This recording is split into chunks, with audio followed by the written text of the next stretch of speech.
1 Kings chapter 11. King Solomon was obsessed with women. Pharaoh's daughter was the only first of the many foreign women that he loved. Moabite, Ammonite, Edomite, Sidonian, and Hittite. He took them from the surrounding pagan nations of which God had clearly warned Israel. You must not marry them. They will seduce you into the infatuations with their gods. Solomon fell in love with them anyway, refusing to give them up. He had 700 royal wives and 300 concubines, 1,000 women in all. And they did seduce him away from God. As Solomon grew older, his wives beguiled him with their alien gods, and he became unfaithful. He didn't stay true to his God as his father David had done. Solomon took up with Ashtoreth, the whore goddess of the Sidonians, and Molech, the horrible god of the Ammonites. Solomon openly defied God. He did not follow in his father David's footsteps. He went on to build a sacred shrine to Chemosh, the horrible god of Moab, and to Molech, the horrible god of the Ammonites, on a hill just east of Jerusalem. He built similar shrines for all of his foreign wives, who then polluted the countryside with the smoke and the stench of their sacrifices. God was furious with Solomon for abandoning the God of Israel, the God who had twice appeared to him and had so clearly commanded him to not fool around with the other gods. Solomon faithlessly disobeyed God's orders. God said to Solomon, "Since this is the way it is with you, that you have no intention of keeping faith with me and doing what I have commanded, I am going to rip the kingdom from you and hand it over to someone else. But out of respect for your father, David, I won't do it in your lifetime. It's your son who will pay. I will rip it right out of his grasp, and even then I won't take it all. I will leave him one tribe in honor of my servant David, and out of respect for my chosen city, Jerusalem." God incited Hadad, a descendant of the king of Edom, into hostile actions against Solomon.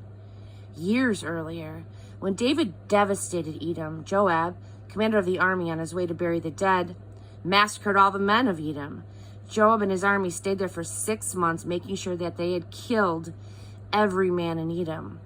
Hadad, just a boy at the time, had escaped with some of the Edomites who worked for his father. Their escape route took them through Midian to Paran. They picked up some men in Paran, and they went on to Egypt and to Pharaoh, king of Egypt, who gave Hadad a house, food, and even land. Pharaoh liked him so well that he gave him the sister of his wife, Queen Taphnes, in marriage.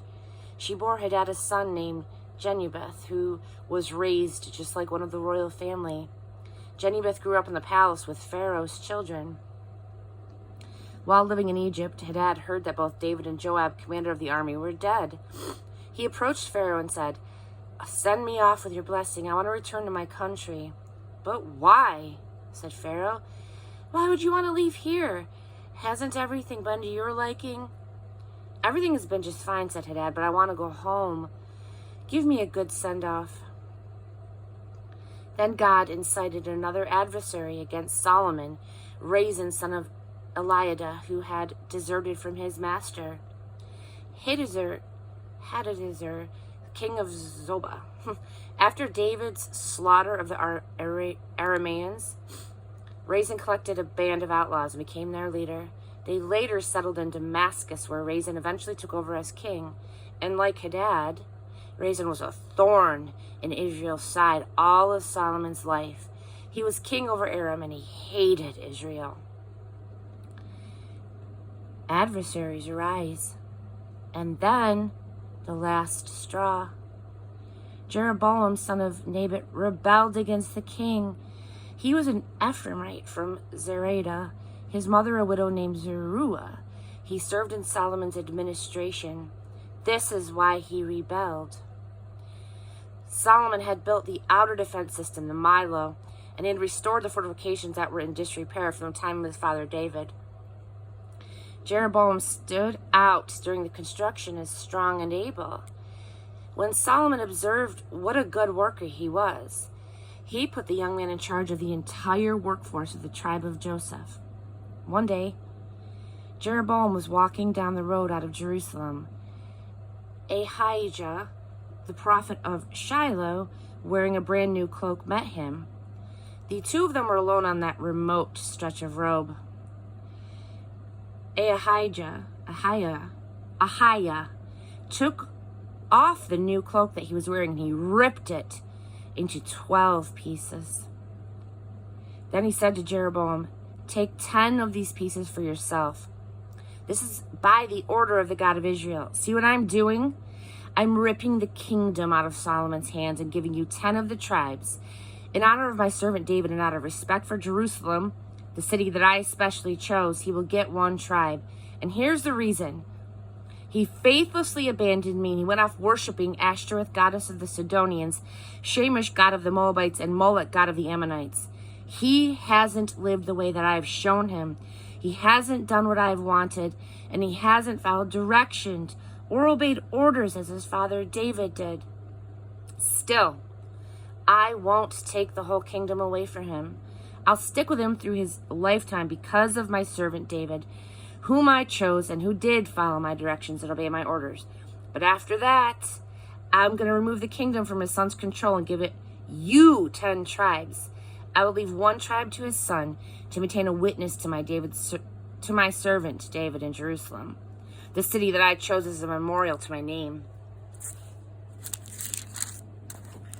But I have taken you in hand. Rule to your heart's content. You are to be the king of Israel. If you listen to what I tell you and you live the way that I show you, and you do what pleases me, following directions and obeying orders as my servant David did, I will stick with you no matter what. I will build you a kingdom as solid as the one that I built for David. Israel will be yours. I am bringing pain and trouble on David's descendants, but the trials won't last forever." Solomon ordered the assassination of Jeroboam, but he got away to Egypt and found asylum there with King Shishak. He remained in exile there until Solomon died. The rest of Solomon's life and rule, his work and his wisdom, you can read for yourself in the Chronicles of Solomon. Solomon ruled in Jerusalem over all of Israel for 40 years. He died and he was buried in the city of David his father. His son Rehoboam was the next king.